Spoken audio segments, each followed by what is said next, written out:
जय श्री श्याम। आज हम सुनेंगे शुक्रवार व्रत कथा। बहुत पुरानी बात है। एक बुढ़िया थी, उसके 7 पुत्र थे। उनमें से 6 कमाने वाले थे, परंतु 7वां पुत्र बड़ा ही निकम्मा था।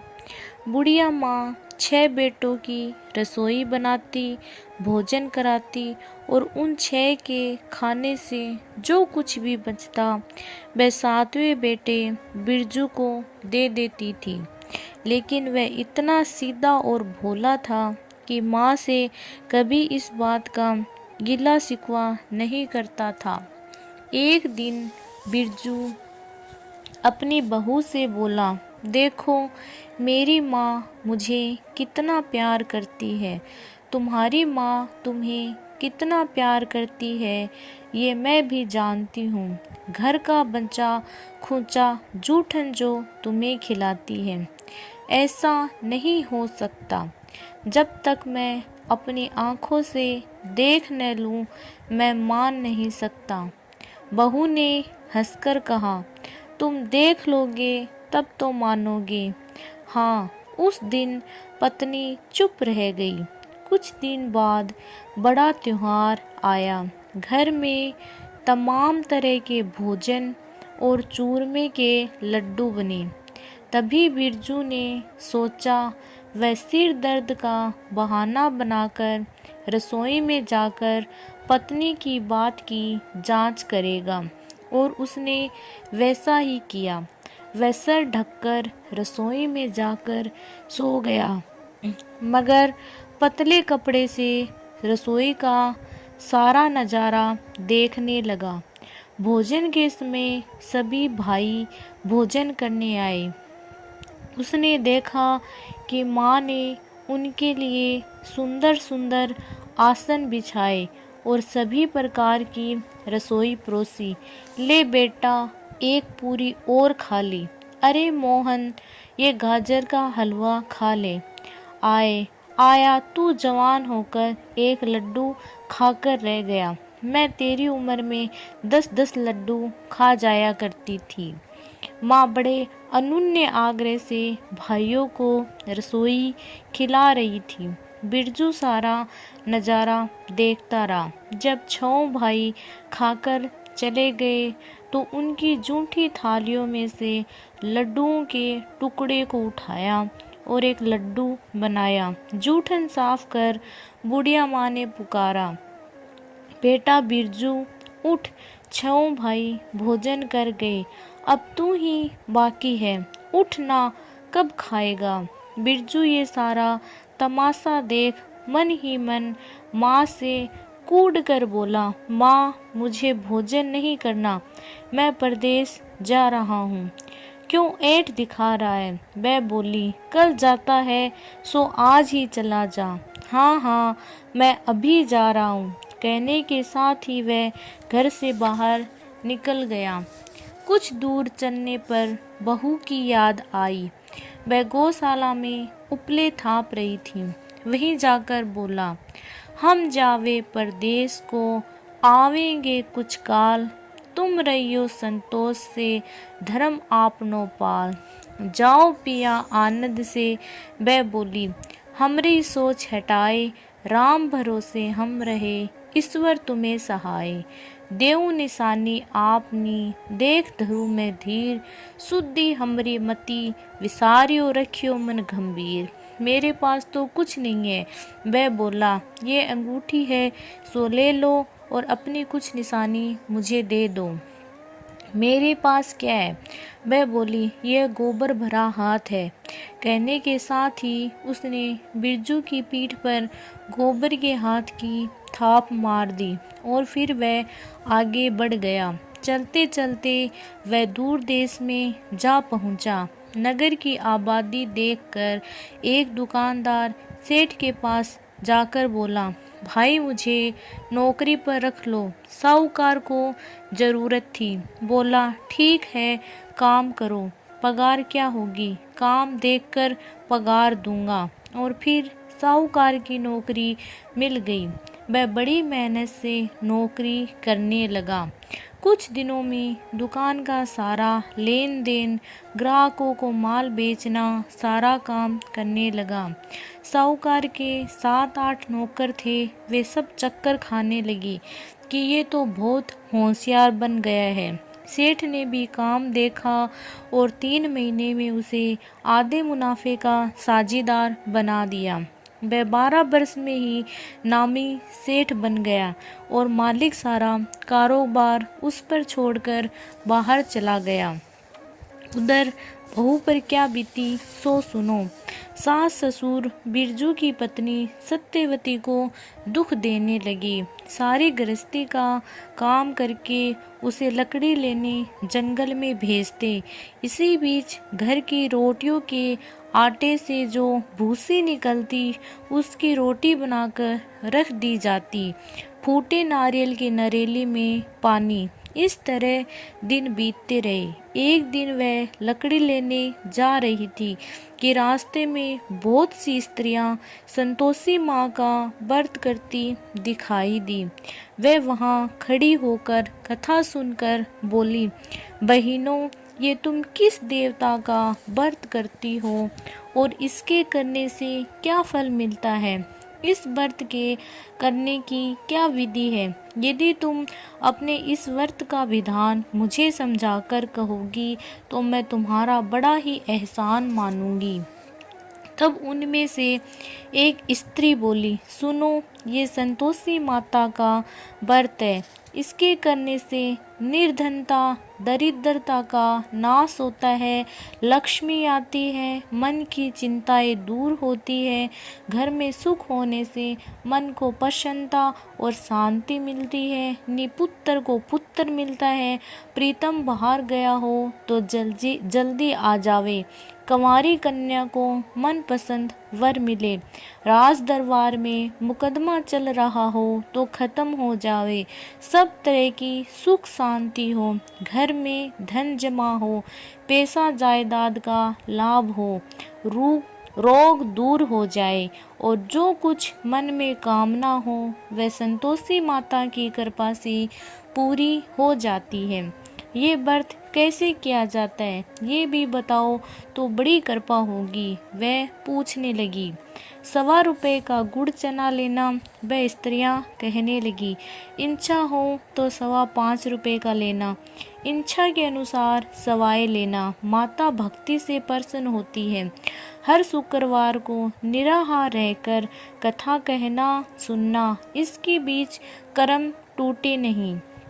लगातार नियम का पालन करना। सुनने वाला कोई न मिले तो घी का दीपक जलाकर उसके आगे जल के पात्र को रखकर कथा कहना, परंतु नियम ना टूटे। जब तक कार्य सिद्ध ना हो नियम पालन करना और कार्य सिद्ध हो जाने पर व्रत का उद्यापन करना। 30 मास में माता फल पूरा करती है। यदि किसी के खोटे ग्रह हो तो माता 1 वर्ष में अवश्य कार्य सिद्ध करती है। कार्य सिद्ध होने पर ही उद्यापन करना चाहिए, बीच में नहीं। उद्यापन में 2.5 सेर आटे का खाजा तथा इतनी ही मात्रा में खीर और चने का भोग करना। 8 लड़कों को भोजन कराना।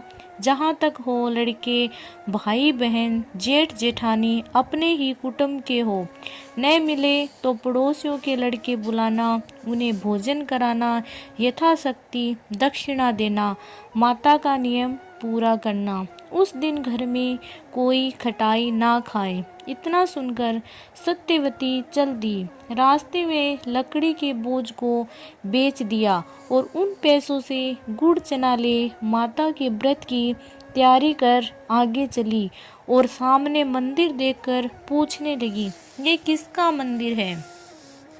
संतोषी माता का मंदिर है। ये सुनकर माता के मंदिरों में जाकर माता के चरणों में लौटने लगी। दीन होकर विनती करने लगी, माँ, मैं निपट हूँ, मूर्ख हूँ, व्रत के नियम कुछ नहीं जानती, मैं बहुत दुखी हूँ। हे माता जगत जननी, मेरा दुख दूर करो, मैं तुम्हारी शरण में हूँ। माता को दया आई एक शुक्रवार बीता कि दूसरे शुक्रवार को ही उसके पति का पत्र आया और तीसरे को उसका भेजा हुआ पैसा भी आ पहुंचा। ये देख जेठानी मुंह सिकोड़ने लगी। इतने दिनों में इतना रुपया आया है तो कौन सा तीर मार लिया। छोटे लड़के ताना देने लगे। काकी के पास अब पत्थर आने लगे हैं, रुपए आने लगे हैं। अब तो काकी की खातरी बढ़ेगी। अब तो काकी बुलाने से भी नहीं बोलेगी। बेचारी सत्यवती सरलता से कहती है, भैया पत्थर आए तो हम सबके लिए ही अच्छा है। ऐसा कहकर आंखों में आंसू भर संतोषी माता के मंदिर में मातेश्वरी के चरणों में गिरकर रोने लगी। माँ, मैंने तुमसे पैसा नहीं मांगा, मुझे पैसों से क्या काम, मुझे तो अपने सुहाग से काम है। माता ने प्रसन्न होकर कहा, जा बेटी, तेरा स्वामी आएगा। सत्यवती ये सुन खुशी से बावली हो घर में जाकर काम करने लगी। अब संतोषी माता विचार करने लगी, इस भोली पुत्री से मैंने कह तो दिया तेरा पति आएगा, परंतु वह आएगा कहाँ से? वह तो इसे सपने में भी याद नहीं करता। मुझे याद दिलाने जाना ही पड़ेगा। इस तरह माता बुढ़िया के बेटे के पास जा सपन में प्रकट हो कहने लगी, बिरजू, तू सो रहा है या जाग रहा है? माँ, ना ही सो रहा हूँ ना ही जाग रहा हूँ, मैं तो बीच की अवस्था में हूँ। मुझसे कुछ कहना हो तो कहो। तेरा घर बार कुछ है कि नहीं? है माँ, वह बोला। भाई बहन, पत्नी और माँ। तेरी पत्नी इस समय घोर कष्ट उठा रही है। ओ, ये तो बहुत बुरा है। अगर तू अपनी पत्नी से स्नेह रखता है तो अभी घर चला जा। मगर माँ, व्यापार का लेन देन कैसे होगा? सुबह नहा धोकर घी का दीपक जलाकर माँ का नाम लेकर दुकान पर जा बैठना। देखते ही देखते तेरा लेन देन ठीक हो जाएगा। सुबह बिरजू ने अपने सभी व्यापारियों से सपने की बात कही तो सभी उसकी हंसी उड़ाने लगे, परंतु एक बूढ़े ने कहा, देख भाई, तुझे देवता ने जैसा कहा है वैसा ही कर। बिरजू ने बूढ़े की बात सुनकर सुबह स्नान कर घी का दीपक जला माँ का स्मरण कर दुकान पर जा बैठा। थोड़ी ही देर बाद वह देखता है कि देने वाले रुपए ला रहे हैं, लेने वाले हिसाब लेने लगे। कोठे में भरे सामानों के खरीदार नगद दाम में सौदा करने लगे। शाम तक धन का ढेर लग गया। माता का चमत्कार देख प्रसन्न हो मन में माता का नाम ले घर ले जाने के वास्ते गहना कपड़ा खरीदने लगा और वहां से काम निपटाकर वह घर को रवाना हो गया। उधर बेचारी बहू जंगल में लकड़ी लेने आई और लौटते समय माँ के मंदिर पर विश्राम करने के लिए रुक गई। वह वहाँ प्रतिदिन ही विश्राम किया करती थी। वह तो उसका रोज का नियम था। दूर से धूल उड़ती देखकर वह माता से पूछती है, हे माता, ये धूल कैसी उड़ रही है? हे पुत्री, तेरा पति आ रहा है। अब तू ऐसा कर, लकड़ियों के 3 बोझ बना ले। एक नदी के किनारे रख, दूसरा मेरे मंदिर पर और तीसरा अपने सर पर रख। तेरे पति को लकड़ी का गट्ठा देखकर मोह पैदा होगी। वह वहाँ रुकेगा, फिर खाना बनाकर माँ से मिलने जाएगा। तब तू लकड़ियों का बोझ उठाकर घर जाना और बीच चौक में गट्ठा डालकर 3 आवाजें जोर से लगाना। लो सासू जी, लकड़ियों का गट्ठा लो, भूसी की रोटी दो, नारियल की नरेली में पानी दो। आज कौन मेहमान आए? बहुत अच्छा माता। सत्यवती ये कहकर चली गई और लकड़ियों के 3 गट्ठे ले आई। एक नदी के तट पर रखा, एक माता के मंदिर में। इतने में ही एक मुसाफिर आ पहुंचा। सूखी लकड़ियां देखकर इसकी इच्छा हुई कि अब यहीं विश्राम करे और भोजन बनाकर गांव जाएंगे। और फिर विश्राम कर भोजन बनाकर वह गांव को गया। सबसे बड़े प्रेम से मिला। उसी समय बहू सिर पर लकड़ी का गट्ठा लिए आती है। लकड़ी का भारी बोझ आंगन में डालकर जोर से 3 आवाज देती है, लो सासू जी, लकड़ी का गट्ठा लो। भूसी की रोटी दो, नारियल की नरेली में पानी दो, आज कौन मेहमान आए। ये सुनकर उसकी सास वहाँ आकर अपने दिए हुए कष्टों को भुलाते हुए बोली, बहू ऐसा क्यों कहती है, तेरा मालिक ही तो आया है, आ बैठ, मीठा भात खा, भोजन कर, कपड़े गहने पहन। तभी आवाज़ सुनकर उसका पति बाहर आ गया और अपनी अंगूठी सत्यवती के हाथ में पहने देखकर मन ही मन बड़ा दुखी हुआ। वह पास आकर बोला, माँ ये कौन है। बेटा ये तेरी बहू है, आज 12 वर्ष हो गए, जब से तू गया है तब से सारे गांव में जानवर की तरह भटकती है, काम काज घर का कुछ करती नहीं, 4 समय आकर खा जाती है। अब तुझे देखकर भूसी की रोटी और नारियल की नरेली में पानी मांग रही है। वह लज्जित सा होकर बोला, ठीक है माँ, मैंने इसे भी देखा है और तुम्हें भी। अब मुझे दूसरे घर की ताली दो, मैं उसमें जाकर रहूँगा। ठीक है बेटा, माँ बोली, जैसी तेरी मर्जी, कहकर ताली का गुच्छा पटक दिया। उसने ताली लेकर दूसरे कमरे में जो तीसरी मंजिल के ऊपर था खोलकर सारा सामान जमाया।